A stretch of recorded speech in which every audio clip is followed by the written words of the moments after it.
پتہ نہیں لڑکیاں عبایا کے بغیر باہر کیسے چلی جاتی ہیں۔ کچھ لڑکیوں کے میں اسٹیٹس دیکھتی ہوں یا اپنے ارد گرد بھی دیکھتی رہتی ہوں، ایسی لڑکیاں مجھے بہت عجیب فیل ہوتا ہے۔ جب میں ایسی لڑکیوں کو دیکھتی ہوں تو بہت دکھ فیل ہوتا ہے کہ اگر قیامت کے دن حضرت فاطمہ جنتی عورتوں کی سردار نے پوچھ لیا کہ میرے بابا کا دین اتنا مشکل تھا کہ تم پردہ نہ کر سکی، تو ہم ان کو کیا جواب دیں گے؟ ایک جو بے پردہ عورت ہوتی ہے نا، وہ 4 مردوں کو جہنم میں لے کے جاتی ہے، اپنے باپ کو، اپنے بھائی کو، اپنے شوہر کو اور اپنے بیٹے کو۔ اور پھر جب میں اپنے پیرنٹس کی طرف دیکھتی ہوں تو مجھے یہ احساس ہوتا ہے، مجھے یہ ریئلائز ہوتا ہے کہ میرے پیرنٹس نے میری کتنی اچھی تربیت کی ہے۔ یقین کریں ایسے پیرنٹس لاکھوں میں ایک ہوتے ہیں، ورنہ آج کل کے ماں باپ کو تو کوئی پرواہ ہی نہیں ہوتی، فکر ہی نہیں ہوتی ان کی اولادیں جو کر رہی ہیں، جیسا کر رہی ہیں، ان کو تو پتہ ہی نہیں ہوتا۔ آج کل کی لڑکیوں نے پردے کو سوسائٹی کے پریشر میں آ کے بوجھ سمجھا ہوا ہے، یا وہ اگر کرتی بھی ہیں تو بس ایک کلچرل تھنگ سمجھ کے کرتی ہیں، حالانکہ وہ یہ نہیں سمجھتی کہ پردہ فرض ہے۔ پہلے قرآن میں اللہ نے مردوں کو نظریں نیچی کرنے کا حکم دیا ہے، پھر عورتوں کو بھی حکم دیا پردے کا۔ ایک عورت بالکل بے پردہ ہو کے باہر نکل رہی ہے، اس کو مرد دیکھے گا، لیکن ایک جو با پردہ عورت ہے جو پردہ کر کے باہر نکل رہی ہے، وہ مرد اس کو کتنا دیکھ لے گا۔ اور میں نے با پردہ عورتوں کے لیے مردوں کو نظریں جھکاتے ہوئے راستہ دیتے ہوئے دیکھا ہے، اور یہ جو فتنہ پھیلا رہی ہوتی ہیں، خود بھی انہیں کچھ نہیں پتہ ہوتا، پٹے گلے میں لیے ہوئے ہوتے ہیں اور پتہ ہی نہیں ہوتا، اور عجیب قسم کے بن کے تو وہ باہر فتنے کا باعث بننے نکل جاتی ہے۔ ان کو یہ بات پتہ نہیں ہوتی کہ جب ایک عورت بے پردہ ہو کے باہر نکلتی ہے نا، بن سنور کے اور اپنی زیب و زینت کر کے اپنی نمائش کرتی پھرتی ہے، تو شیطان اسے گھور رہا ہوتا ہے اور فرشتے اس پہ لعنتیں کر رہے ہوتے ہیں۔ مجھے حیرت ہے ایسے ماں باپ پہ جن کی خود تو اتنی دینی تربیت نہیں ہوئی، لیکن وہ اپنی نسلوں کو تو نہ بگاڑیں نا، وہ آگے اپنے بچوں کو بھی بگاڑ رہے ہیں، آگے سے آگے گند پھیلتا جا رہا ہے معاشرے میں۔ پھر ایسی لڑکیوں کی دوستیں، چلو آپ کی نیت بڑی صاف ہے، ٹھیک ہے، لیکن آپ کی دوستیں آپ سے کیا سیکھ رہی ہیں؟ آپ جہاں جا رہی ہو وہ لڑکیاں کیا سیکھ رہی ہیں؟ بچوں کی نیک تربیت کرنا ماں باپ کا فرض ہوتا ہے، اور اب ایسی یوتھ چاہیے، اب ایسے ٹیچرز چاہیے، اب ایسے ینگسٹرز چاہیے، ایسے لوگ چاہیے جو ماں باپ کی تربیت کر سکیں، کیونکہ ماں باپ کو خود ہی نہیں پتہ ان کی اولادیں کیا کر رہی ہیں۔ آپ صلی اللہ علیہ وآلہ وسلم نے 3 مرتبہ فرمایا کہ وہ عورت زانی ہے، وہ زانی ہے، وہ زانی ہے۔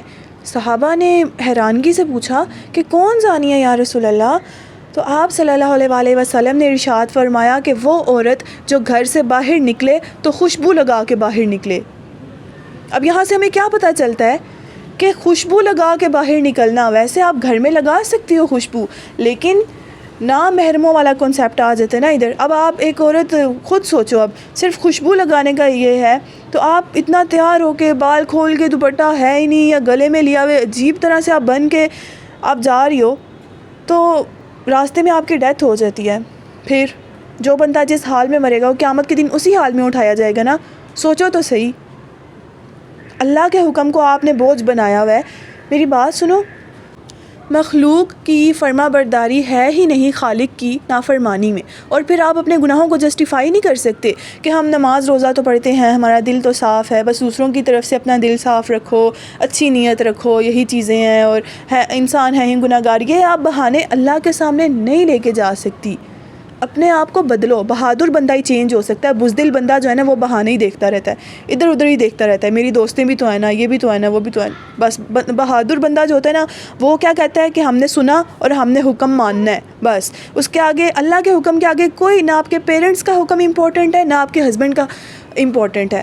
اللہ تعالیٰ آپ کا خالق ہے نا، آپ اکیلے آئے ہو دنیا میں، آپ نے اکیلے اسے جا کے جواب دینا ہے، اکیلے قبر میں حساب دینا ہے اپنا، تو پھر لوگوں کی ٹینشنز کیوں؟ میں یہی تو کہتی ہوں کہ زیادہ تر لوگ اس وجہ سے بھی دین پہ نہیں آتے کہ لوگ کیا کہیں گے، لوگوں کو بیچ میں آپ نے گھسایا ہوا ہے۔ جب ایک عورت مرتی ہے نا تو اس کو کفن پہنایا جاتا ہے، اور وہ بالکل نظر بھی نہیں آ رہی ہوتی، فل وہ سفید کپڑے میں لپٹی ہوئی ہوتی ہے، اور جب اسے قبر میں اتارا جا رہا ہوتا ہے تو کہا جاتا ہے کہ جتنے نامحرم ہیں وہ سب پیچھے ہٹ جائیں۔ یقین کریں زندہ کے لیے بھی یہی حکم ہے۔ اب مسئلہ تو آپ میں ہے نا، بہانے تو آپ لگا رہی ہیں نا۔ ہوش کر لیں، اللہ کی طرف واپس آ جائیں اس سے پہلے کہ آپ اللہ کی طرف لوٹائی جائیں۔ اللہ بہت زیادہ رحیم اور کریم ہے۔ اٹ ڈزنٹ مین کہ آپ اس بات کو ایز اے اسٹیٹمنٹ یوز کرو ٹو جسٹیفائی یور سینز۔ آپ اگر چاہو نا تو آپ دین کے لیے بہت کچھ کر سکتے ہو. ہمارا دنیا میں آنے کا مقصد کیا ہے؟ ہم چاہتے کیا ہے؟ ہماری خواہشات کیا ہیں؟ ہم نے اپنی خواہشات کو نا ایک طرح سے اپنا معبود بنا لیا ہے. ہماری خواہشات جو چاہتی ہیں ہم وہ کرتے ہیں. اللہ کا حکم ہم پیچھے چھوڑ دیتے ہیں. ہم اپنی نفس پرستی کرتے ہیں. دیکھو نا، پردہ اللہ کا حکم ہے، ہم اپنی بات مانتے ہیں. تو یہی تو نفس پرستی ہے جس کا قرآن میں بھی ذکر آیا ہے کہ اپنی بات کو نہیں تم نے سامنے رکھنا، اللہ کی بات کو دیکھنا ہے. دنیا میں ہم کس لیے آئے ہیں؟ کیوں ہم بار بار بھول جاتے ہیں؟ آج سے 10 سال بعد کسی کو نہیں یاد ہونا کہ آپ کون تھی، کہاں رہتی تھی، کتنی پیاری تھی، کیا کچھ تھا، لیکن وہ گناہ آپ کے لکھے جا چکے ہوں گے. پھر آپ اگر اس نیت کے ساتھ اگر توبہ کرو نا، اس نیت کے ساتھ اگر آپ گناہ کرو کہ بعد میں ہم توبہ کر لیں گے، تو یہ توبہ بھی آپ کی ایکسیپٹیبل نہیں ہے. سورہ نساء میں اللہ فرماتا ہے کہ ایسے لوگوں کی توبہ قبول نہیں ہوتی جو ساری زندگی جان بوجھ کے گناہ کرتے رہیں، پھر جب ان میں سے کسی کو موت آ جائے تو بولے یا اللہ اب ہم توبہ کرتے ہیں، اب ہم نے حقیقت دیکھ لی، اب ہمیں یقین آ گیا، اب ہم توبہ کرتے ہیں. تو ایسے لوگوں کی توبہ ہرگز قبول نہیں ہوتی. بس اللہ تعالیٰ انہی لوگوں کی توبہ قبول فرماتا ہے جو نادانی سے یعنی غلطی سے بھول کے گناہ کر بیٹھتے ہیں پھر جلد توبہ کر لیتے ہیں. سورہ نساء میں آتا ہے یہ. تو پلیز اپنی آخرت کی فکر کریں. اور ان یوٹیوبرز، انفلوئنسرز کو، سو کالڈ جو آپ کے انفلوئنسرز ہیں، ان کے بارے میں پتہ ہے اللہ کیا فرماتا ہے؟ ترجمہ: ایسے لوگ جو پسند کرتے ہیں کہ ایمان والوں میں بے حیائی پھیلے، ان کے لیے دنیا اور آخرت میں دکھ دینے والا عذاب ہے. میرے خیال سے یہ آیت کافی ہے اب آپ کے لیے کہ آپ نے کس کو فالو کرنا ہے، کس کو نہیں فالو کرنا ہے. یہ ڈرامے دیکھ دیکھ کے ہم لوگ خراب ہوئے ہیں، ہمارا دماغ ہل گیا ہے. تو دماغ کو ذرا سیٹ کریں، دماغ کو جگہ پہ لائیں اور اپنے آپ کو ذرا ایک ریمائنڈر دیں کہ آپ اس دنیا میں کیوں آئی ہیں. اللہ تعالیٰ قرآن میں فرماتا ہے کیا تمہیں یہ لگتا ہے کہ ہم نے تمہیں بے مقصد پیدا کیا ہے؟ یعنی آپ کو اور کوئی مقصد نہیں ہے؟ بس ایک آئی فون مل جائے، ہماری پسند کی شادی ہو جائے، 2-4 مسئلے حل ہو جائیں، ہمارا گھر بن جائے، ہمیں سکون مل جائے، بس یہ خواہشات ہیں آپ کی؟ یہ کرنے آئے ہیں دنیا میں آپ؟ کوئی ہوش نہیں ہے آگے پیچھے. فلسطین میں دیکھیں کیا حال ہے.